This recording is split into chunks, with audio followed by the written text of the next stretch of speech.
Hey guys, this is Lala Legacy and welcome back to another episode of SeaBed. So let's jump right back in. I caught her by the armpits and lifted her up, making her stop. She raised one of her arms in an attempt to imitate Superman. That's not what we're playing here. Disappointed, she dropped her arm. Do you know who I am? My bride! That's the girl who passed by me earlier, no? A shocking realization came over Takako, making her blink a few times. That's right! Good grief. I looked around the park, still holding Takako.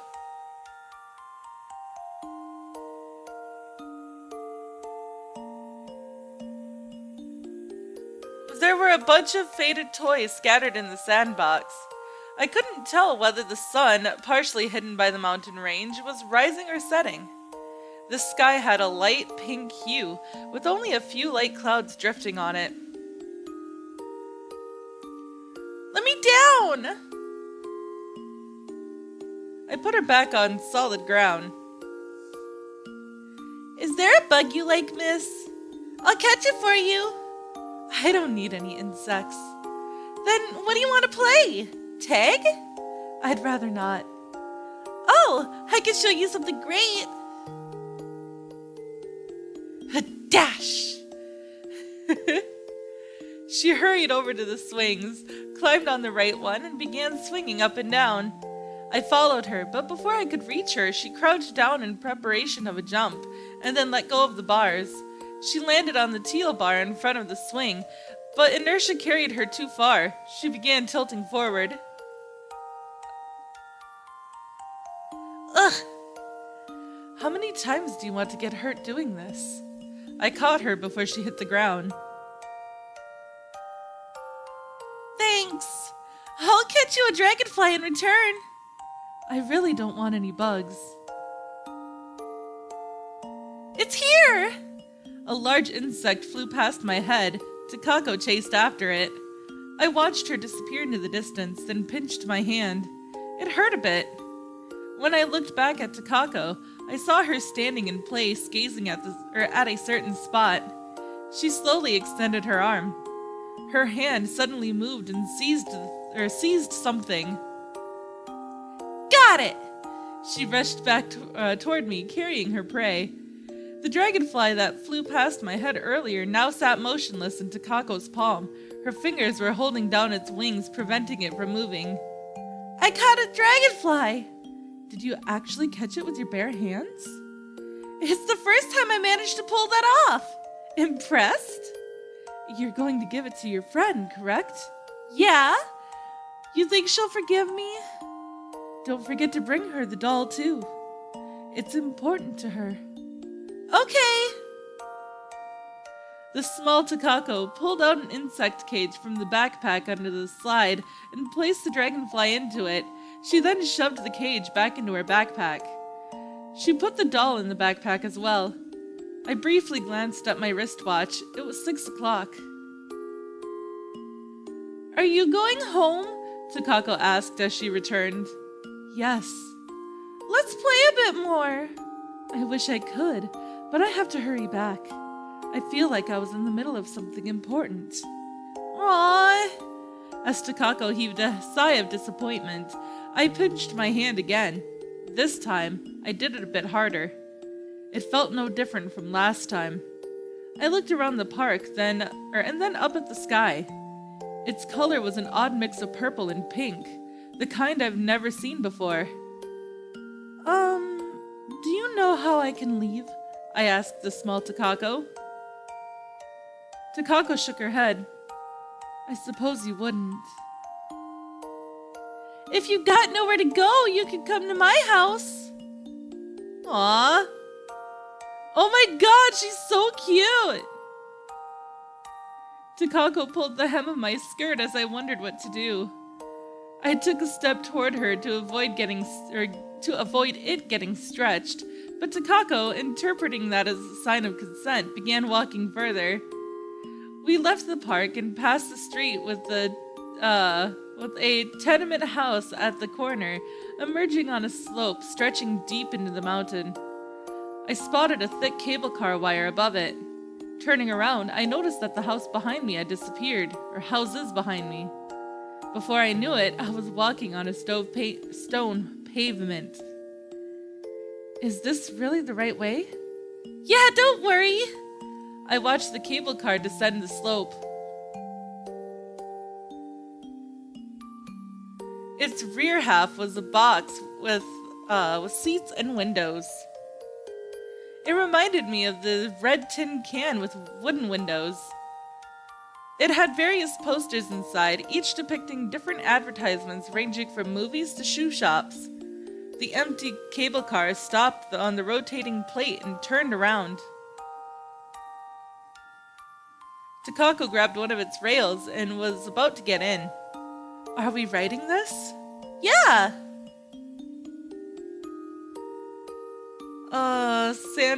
San Francisco. Takako got inside and climbed onto a long bench by the window. I sat down next to Takako and glanced in the same direction as her. Colorful brick and concrete houses surrounded the slope we were ascending. The roofs lined up like stairs, serving as balconies for every higher building.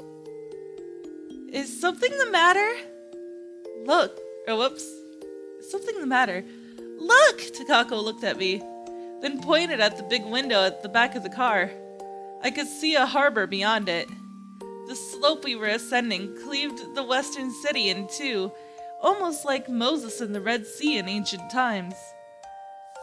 Further beyond, a wide cobalt green sea stretched as far as the eye could see. A few vanilla colored clouds drifted along the blue sky above. I went there with Sachiko the other day. We boarded a ship. Takako pointed at the lone island in the distance, which would be Alcatraz. I've never been there. Really? It was fun! Takako lowered herself down onto the bench. You're good friends.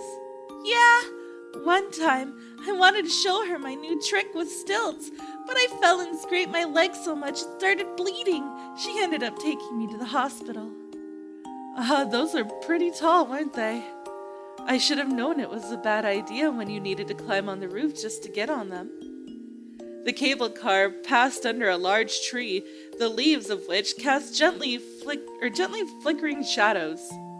Takako took out the insect box from her bag and observed the dragonfly. After getting bored of that, she took out the doll and began moving its hands. Let's play Shiratori. Squirrel. Lettuce. Egg. Giraffe. Eagle.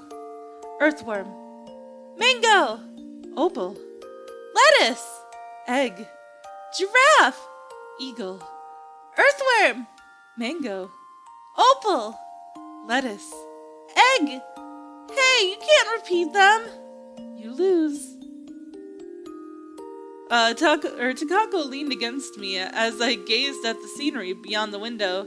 Her eyes were closed when she rocked back and forth with each bump. Are you sleeping? No. Is your house really that far? Don't worry. We passed under a large tree, the leaves of which cast gently flickering shadows. I went to a picnic with Sachiko. Just you two? Narasaki was there too. Sachiko made a lunchbox for each of us. Her egg omelet tasted really sweet. With that, Takako fell asleep on my shoulder. I looked out the car's front window and saw the vast, cobalt blue sea in the distance. Turning around, I saw the exact same view behind us. Western buildings and trees along the sea. The only difference between the two were the colors. Looking at Takako sleeping on my shoulder, I too closed my eyes in the gently swaying car. Oh, I miss San Francisco so much. I want to go back. Feeling someone shake my shoulders, I opened my eyes. We're here! Half asleep, I followed Takako out of the car. There was the sound of a bell, and the cable car began turning around. Here! Takako pulled me by the hand. The sensation of the ground changed, and as I shook off my drowsiness, I realized we were on a mountain path surrounded by tall trees. With the leaves above us blocking out most of the light, I couldn't quite make out how far the trail extended. We're almost there! After a short while, we reached a tunnel made of bricks and stones.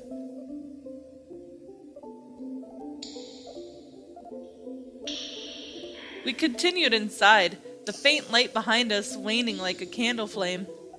The darker it got, the colder it felt inside until it disappeared altogether. I'm lost! But all we did was walk in a straight line. You want to go back? Takako stopped, her hand still clutching mine. I picked a bunch of different paths, but I no longer remember which ones. I didn't notice at all. What do we do now? You have no idea where we are at all? It's dark here. Well, it certainly is.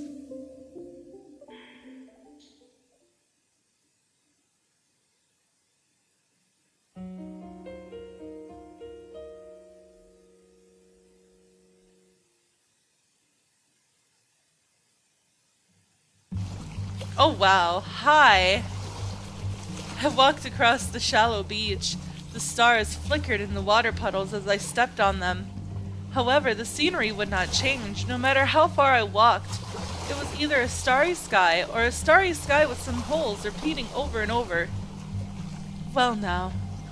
I stuck my right index finger into my mouth and bit down on it. It hurt. Glancing at one of the puddles, I saw the reflection of a woman with long black hair and black eyes staring back at me. I closed one of my eyes, and so did she.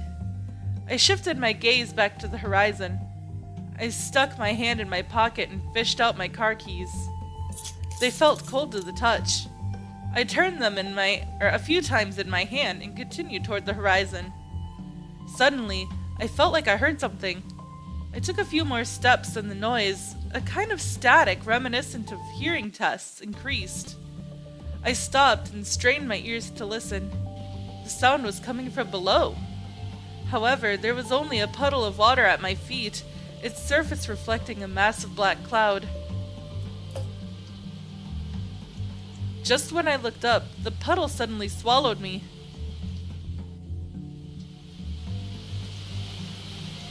Heavy rain poured all over me. I was still on the same shallow beach, except now it was in the middle of a storm. As I glanced at the black cloud, the rainfall grew in intensity. Following the apparent source of the sound, the place where it felt the loudest, I soon reached a tropical forest of sorts. I rushed there to escape the rain.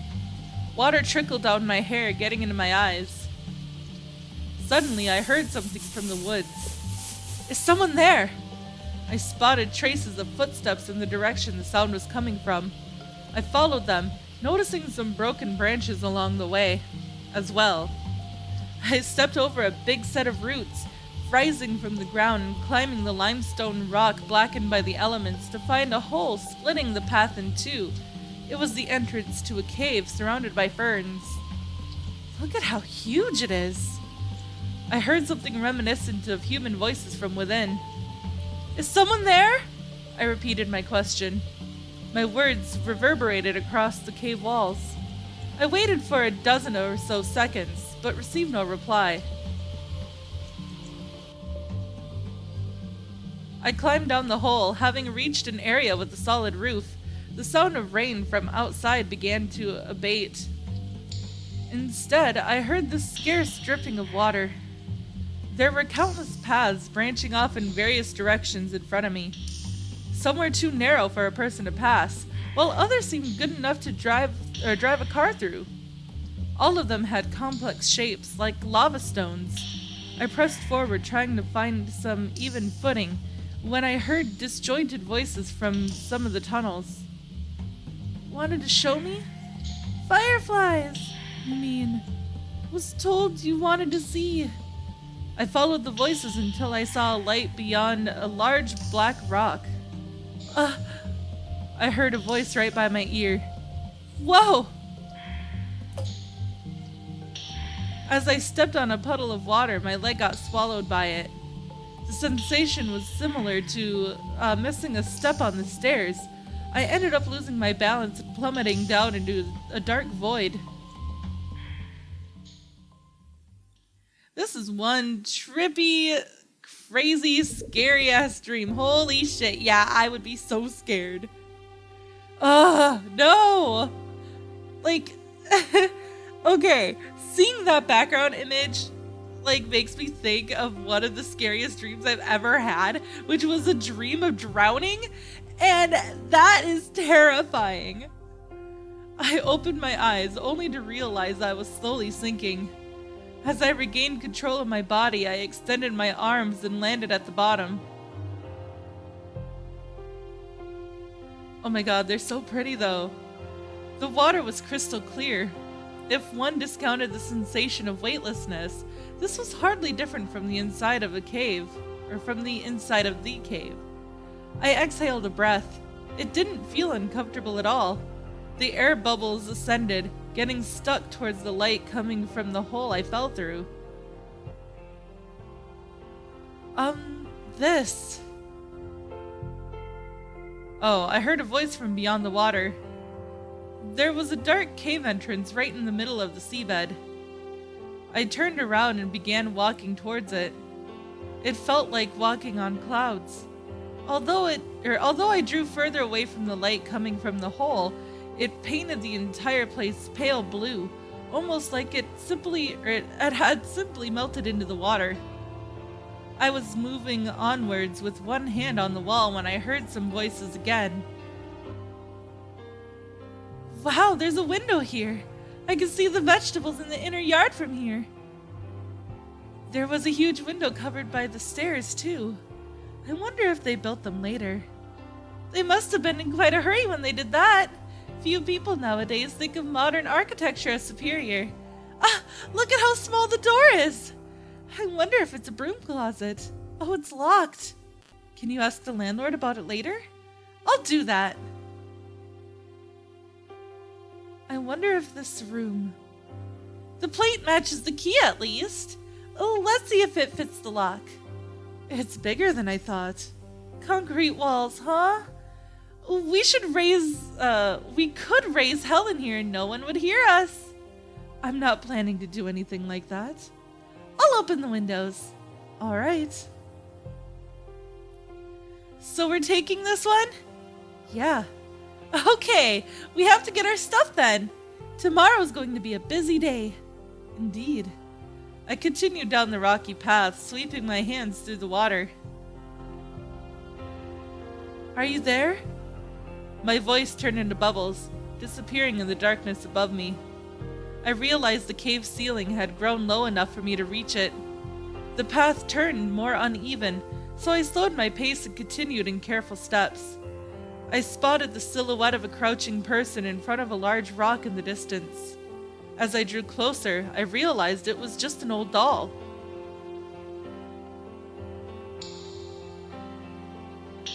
The path would grow narrow, then widen up again. However, the rock walls surrounding me on both sides remained the same. I completely lost sense of how far I'd walked. I could no longer hear anything besides the echo of dripping water and my own footsteps. On the other side of the rock, there was a huge puddle of water. I also spotted a large hole in the rocks beyond it. Though I caught a glimpse of some green trees and a darkened sky beyond the hole, most of the view was blocked by the water pouring down through it like a waterfall. The ceiling rocks around it glimmered in a pale bluish hue. As a dark cloud passed by the hole, the ceiling lit up like a sky illuminated by stars. I realized that my body felt very heavy. The sensation of walking underwater faded, and I was once again back on solid ground. I stopped for a while to observe the blue stars, which formed no constellations whatsoever, as well as the puddle of the waterfall. The path ended here. I looked down into the water. But That is all the time that I have for this episode, guys. So if you liked it, please give it a big thumbs up down below. And if you haven't already, subscribe. By subscribing, you're becoming part of a legacy. I love you guys so much, and I will see you in the next video. Bye-bye!